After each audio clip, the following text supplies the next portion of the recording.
excerpt from a local newspaper. Ominous unknown killer is still at large.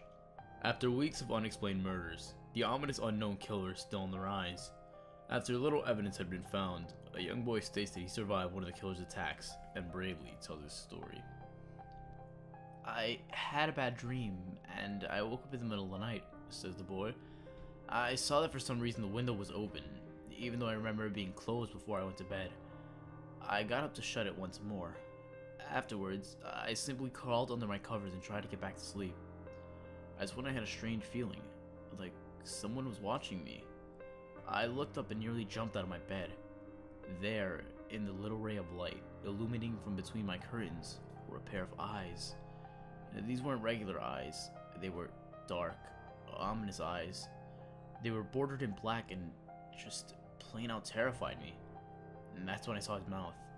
A long, horrendous smile that made every hair on my body stand up. The figure stood there, watching me. Finally, after what seemed like forever, he said it.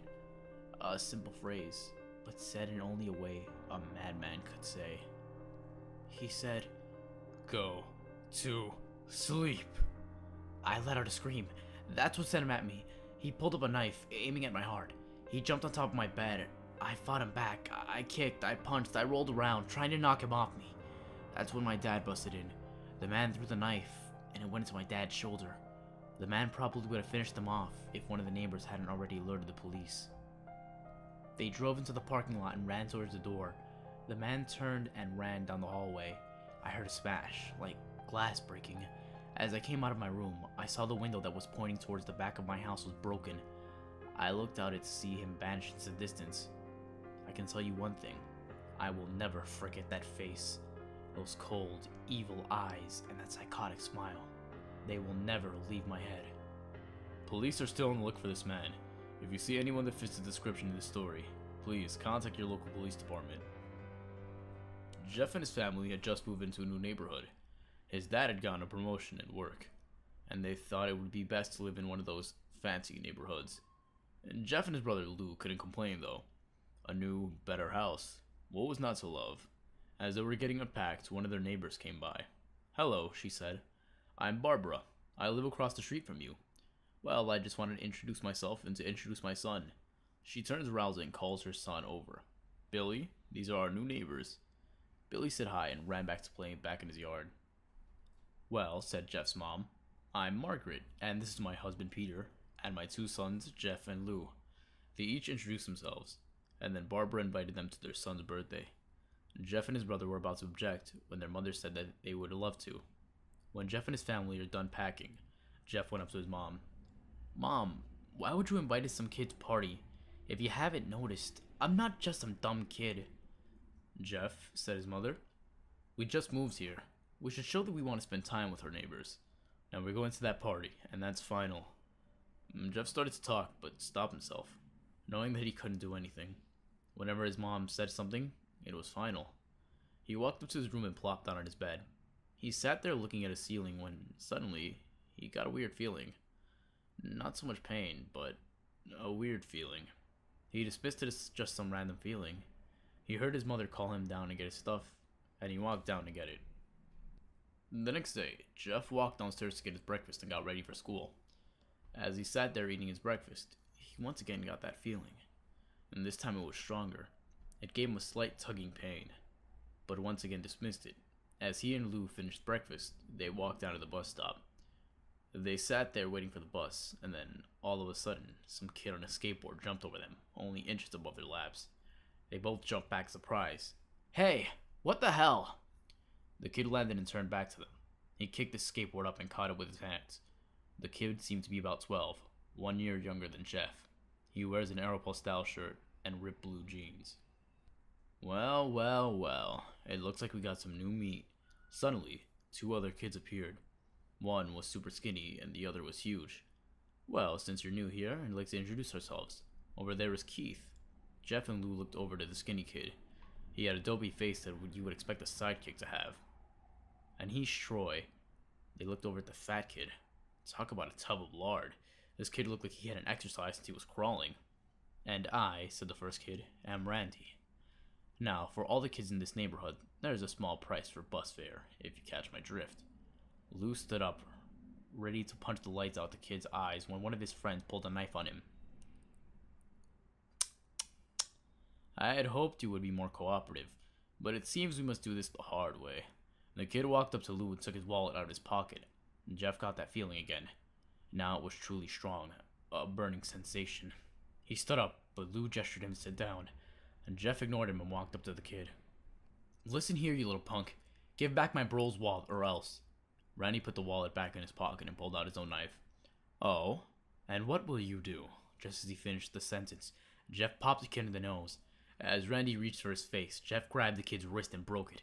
Randy screamed, then Jeff grabbed the knife from his hand. Troy and Keith rushed Jeff, but Jeff was too quick. He threw Randy to the ground. Keith lashed out at him, but Jeff ducked and stabbed him in the arm. Keith dropped his knife and fell to the ground screaming. Troy rushed him as well, but Jeff didn't even need the knife. He just punched Troy straight in the stomach and Troy went down. As he fell, he puked all over. Lou could do nothing but look in amazement at Jeff. Jeff, how'd you... That was all that he said. They saw the bus coming and they knew they'd be blamed for the whole thing, so they started running as fast as they could. As they ran, they looked back and saw the bus driver rushing over to Randy and the others. As Jeff and Lou made it to school, they didn't dare to what happened. All they did was sit and listen. Lou just thought that as his brother beating up a few kids, but Jeff knew it was more. It was something scary. As he got that feeling, he felt how powerful it was. The urge to just hurt someone.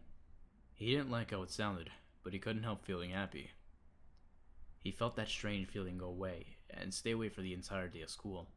Even as he walked home due to the whole thing near the bus stop, and how now he probably wouldn't be taking the bus anymore, he felt happy. When he got home, his parents asked him how his day was, and he said, in a somewhat ominous tone, "It was a wonderful day." Next morning, he heard a knock at his front door. He walked down to find 2 police officers at the door, his mother looking back at him with an angry look. "Jeff, these officers told me that you attacked 3 kids, that it wasn't regular fighting, and that they were stabbed. Stabbed, son." Jeff's gaze fell to the floor, showing his mother that it was true. "Mom, they were the ones who pulled the knives on me and Lou." "Son," said one of the cops, "we found 3 kids, 2 stabbed and 1 having a bruise on his stomach, and we have witnesses proving that you fled the scene."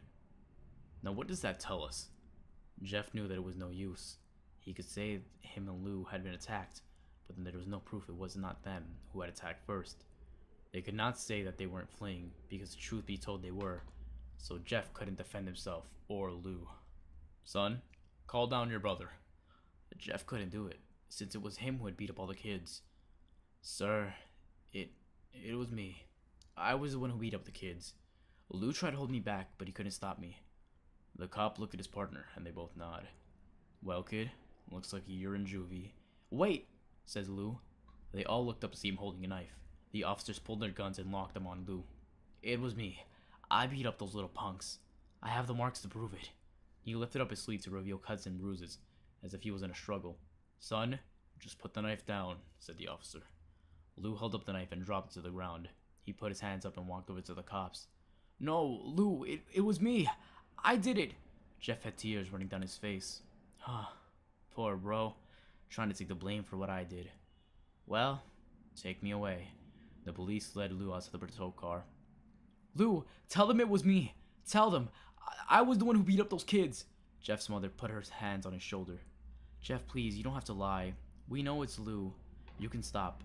Jeff watched helplessly as the cop car speeds off with Lou inside. A few minutes later, Jeff's dad pulled into the driveway, seeing Jeff's face and knowing something's wrong. "Son? Son, what is it?" Jeff couldn't answer. His vocal cords were strained from crying. Instead, Jeff's mother walked his father inside to break the bad news to him as Jeff wept in the driveway. After an hour or so, Jeff walked back into the house, seeing that his parents were both shocked, sad, and disappointed. He couldn't look at them. He couldn't see how they thought of Lou when it was his fault. He just went to sleep, trying to get the whole thing off his mind. 2 days went by, with no word from Lou at JDC, no friends to hang out with, nothing but sadness and guilt. That is until Saturday, when Jeff woke up by his mother with the happy, sunshiny face. "Jeff, "It's the day," she said as she opened up the curtains and let light flood into the room. What's today?" asked Jeff as he stirs awake. "Why, it's Billy's party." He was now fully awake. "Mom, you're joking, right? You don't expect me to go to some kid's party after..." There was a long pause. "Jeff, we both know what happened. I think that this party could be the thing that brightens up the past days. Now get dressed." Jeff's mother walked out of the room and downstairs to get herself ready. He fought himself to get up. He picked out a random shirt and pair of jeans and walked downstairs. He saw his father and mother all dressed up, his mother in such a fancy dress and his father in a suit. He thought, why would they ever wear such fancy clothes to a kid's party? "Son, is that all you're going to wear?" said Jeff's mom. "Better than wearing too much," he said. His mother pushed down the feeling to yell at him and hid it with a smile. "Now, Jeff, we may be overdressed, but this is how you go if you want to make an impression," said his father. Jeff grunted and went back up to his room. "I don't have any fancy clothes," he yelled downstairs. "Just pick out something," called his mother. He looked around in his closet for what he would call fancy. He found a pair of black dress pants he had for special occasions and an undershirt. He couldn't find a shirt to go with it though. He looked around and only found the striped and patterned shirts, none of which go with the dress pants. Finally, he found a white hoodie and put it on. "You're wearing that?" they both said. His mother looked at her watch. "Oh, no time to change. Let's just go," she said as she herded Jeff and his father out the door. They crossed the street over to Barbara and Billy's house. They knocked on the door, and at it appeared that Barbara, just like his parents, way overdressed. As they walked inside, all Jeff could see were adults, no kids. "The kids are out in the yard, Jeff. How about you go and meet some of them?" said Barbara. And Jeff walked outside to a yard full of kids. They were running around in weird cowboy costumes and shooting each other with plastic guns. They might as well be standing in a Toys R Us. Suddenly, a kid came up to him and handed him a toy gun and hat. "Hey, wanna play?" he said. "Ah, no, kid. I'm way too old for this stuff." The kid looked at him with that weird puppy dog face. "Please," said the kid. "Fine," said Jeff. He put on the hat and started to pretend to shoot at the kids. At first, he thought it was totally ridiculous. But then he started to actually have fun. It might not have been super cool, but it was the first time he had done something that took his mind off Lou. So he played with the kids for a while, until he heard a noise. A weird, rolling noise. And then it hit him. Randy, Troy, and Keith all jumped over the fence on their skateboards. Jeff dropped the fake gun and ripped off his hat. Randy looked at Jeff with a burning hatred. "Hello. Jeff, is it?" he said. "We have some unfinished business." Jeff saw his bruised nose. "I think we're even. I beat the crap out of you, and you get my brother sent to JDC. Randy got an angry look in his eyes. "Oh no, I don't go for even. I go for winning. You may have kicked our asses that one day, but not today." As he said that, Randy rushed at Jeff. They both fell to the ground. Randy punched Jeff in the nose, and Jeff grabbed him by the ears and headbutted him. Jeff pushed Randy off of him and both rose to their feet. Kids were screaming and parents were running out of the house. Troy and Keith both pulled guns out of their pockets. "No one interrupts or guts will fly," they said. Randy pulled a knife on Jeff and stabbed it into his shoulder. And Jeff screamed and fell to his knees. Randy started kicking him in the face. After 3 kicks, Jeff grabs his foot and twists it, causing Randy to fall on the ground. Jeff stood up and walked towards the back door. Troy grabbed him. "Need some help?" He picks Jeff up by the back of the collar and throws him through the patio door. As Jeff tries to stand, he is kicked down to the ground. Randy repeatedly starts kicking Jeff until he starts to cough up blood. "Come on, Jeff, fight me!" He picks Jeff up and throws him into the kitchen. Randy sees a bottle of vodka on the counter and smashes the glass over Jeff's head. "Fight!" He throws Jeff back into the living room. "Come on, Jeff, look at me!" Jeff glances up, his face riddled with blood. "I was the one who got your brother sent to JDC, and now you're just gonna sit there and let him rot in there for a whole year? You should be ashamed." Jeff starts to get up. "Oh, finally, you stand and fight." Jeff is down at his feet, blood and vodka on his face. Once again, he gets that strange feeling, the one in which he hasn't felt for a while. "Finally, he's up," says Randy as he runs at Jeff. That's when it happens. Something inside Jeff snaps. His psyche is destroyed. All rational thinking is gone. All he can do is kill. He grabs Randy and pile drives him to the ground. He gets on top of him and punches him straight in the heart. The punch causes Randy's heart to stop.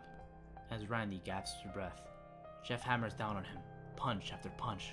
Blood gushes from Randy's body until he takes one final breath and dies. Everyone is looking at Jeff now. The parents, The crying kids, even Troy and Keith, although they easily break from their gaze and point their guns at Jeff. Jeff sees the guns trained on him and runs for the stairs. As he runs, Troy and Keith let out fire on him, each shot missing. Jeff runs up the stairs. He hears Troy and Keith follow behind him. As they let out their final rounds of bullets, Jeff ducks into the bathroom. He grabs a towel rack and rips it off the wall. Troy and Keith race in, knives ready. Troy swings his knife at Jeff, who backs away and bangs the towel rack into Troy's face. Troy goes down hard, and now all that's left is Keith. He's more agile than Troy though, and ducks when Jeff swings the towel rack. He dropped the knife and grabbed Jeff by the neck. He pushed him into the wall. A thing of bleach fell down on top of him from the top shelf. It burnt both of them and they started to scream. Jeff wiped his eyes as best as he could. He pulled back the towel rack and swung it straight into Keith's head. As he lay there, bleeding to death, he let out an ominous smile. "What's so funny?" asked Jeff. Keith pulled out a lighter and switched it on. "What's funny," he said, "is that you're covered in bleach and alcohol." Jeff's eyes widened as Keith threw the lighter at him. As soon as the flame made contact with him, the flames ignited the alcohol in the vodka, while the alcohol burned him. The bleach bleached his skin. Jeff let out a terrible screech as he caught on fire. He tried to roll out the fire, but it was no use. The alcohol had made him a walking inferno. He ran down the hall and fell down the stairs. Everybody started screaming as they saw Jeff, now a man on fire, drop to the ground nearly dead. The last thing Jeff saw was his mother and the other parents trying to extinguish the flame, and that's when he passed out. When Jeff woke, he had a cast wrapped around his face. He couldn't see anything, but he felt a cast on his shoulder, and stitches all over his body. He tried to stand up, but he realized there was some tube in his arm, and when he tried to get up, it fell out and a nurse rushed in. "I don't think you can get out of bed just yet," she said as she put him back in his bed and reinserted the tube. Jeff sat there with no vision, and no idea of what his surroundings were. Finally, after hours, he heard his mother. "Honey, are you okay?" she asked. Jeff couldn't answer though. His face was covered and he wasn't able to speak. "Oh, honey, I have great news. After all the witnesses told the police that Randy confessed of trying to attack you, they decided to let Lou go." This made Jeff almost bolt off. Stopping halfway, remembered the tube coming out of his arm. "He'll be out by tomorrow, and then you two will be able to be together again." Jeff's mother hugs Jeff and says her goodbyes. The next couple of weeks were those where Jeff was visited by his family. Then came the day where his bandages were to be removed. His family were all there to see it, what he would look like. As the doctors unwrapped the bandages from Jeff's face, everyone was on the edge of their seats. They waited until the last bandage holding the cover of his face was almost removed. "Let's hope for the best," said the doctor. He quickly pulls the cloth, letting the rest fall from Jeff's face. Jeff's mother screams at the sight of his face. Lou and Jeff's dad stare awestruck at his face. What? What happened to my face?" Jeff said. He rushed out the bed and ran to the bathroom. He looked in the mirror and saw the cause of the distress. His face. "It's horrible." His lips were burnt to a deep shade of red. His face was turned to a pure white color, and his hair singed from brown to black. He slowly put his hand to his face. It had sort of a leathery feel right now. He looked back to his family, then back at the mirror. "Jeff," said Lou, "it's not that bad." "Not that bad?" said Jeff. "It's perfect." His family were equally surprised. Jeff started laughing uncontrollably, and his parents noticed that his left eye and hand were now twitching. Jeff, are you okay?" "Okay? I've never felt more happy." "Look at me. This face goes perfectly with me." He couldn't stop laughing. He stroked his face, feeling it, looking at it in the mirror. What caused this? Well, you may recall that when Jeff was fighting Randy, something in his mind, his sanity snapped. Now that he was left as a crazy killing machine, that is. His parents didn't know. "Doctor," said Jeff's mom, "is my son alright? You know, in the head?" "Oh yes, this behavior is typical for patients that have taken very large amounts of painkillers. If his behavior doesn't change in a few weeks, bring him back here and we'll give him a psychological test." "Oh, thank you, doctor." Jeff's mother went over to Jeff. "Jeff, sweetie, it's time to go." Jeff looks away from the mirror, his face still formed into a crazy smile. "'Kay, mommy." His mother took him by the shoulder and took him to get his clothes. "This is what came in," said the lady at the desk. Jeff's mom looked down to see the dress pants and white hoodie her son wore. They were clean of blood and now stitched together, and Jeff's mother led him to the room and made him put his clothes on. Then they left, not knowing that this was their final day of life. And later that night, Jeff's mother woke to a sound coming from the bathroom. It sounded as if someone was crying. She slowly walked over to see what it was. When she looked into the bathroom, she saw a horrendous sight. Jeff had taken a knife and carved a smile into his cheeks. "Jeff, what are you doing?" asked his mother. Jeff looked over at his mother. "I couldn't keep smiling, Mommy. It hurt after a while, and now I can smile forever." Jeff's mother noticed his eyes, ringed in black. "Jeff, your eyes!" His eyes were seemingly never closing. "I couldn't see my face. I got tired and my eyes started to close. I burned out the eyelid so I could see myself forever. My new face." Jeff's mother slowly started to back away, seeing that her son has gone insane. "What's wrong, Mommy? Aren't I beautiful?" "Yes, son," she said. "Yes, you are." "Let me go get Daddy so he can see your face." She ran into the room and shook Jeff's dad from his sleeve. "Honey, get the gun. She stopped. She saw Jeff in the doorway, holding a knife. "Mommy, you lied." That's the last thing they hear as Jeff rushes with them with the knife, gutting both of them. His brother Lou woke up, startled by some noise. He didn't hear anything else, so he just shut his eyes and tried to go back to sleep. As he was on the border of slumber, he got the strangest feeling that someone was watching him. He looked up before Jeff's hand covered his mouth. He slowly raised the knife, ready to plunge it into Lou. Lou thrashed there and trying to escape Jeff's grip. "Shh," Jeff said. "Just go to sleep."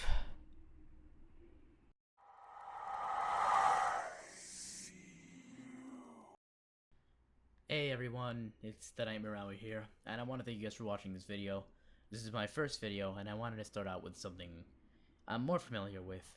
I wanted to start out with a little more mainstream creepypastas, and afterwards we're going to be going to Reddit and delving into people's personal experiences. We're definitely going to be reading more creepypastas, but this is one of the first times I've done one of these things. I'm a big horror fan, and hopefully you guys stick along for the ride, and definitely like, comment, and subscribe in this video. And thanks again for watching, and remember, don't stay up until the nightmare hour.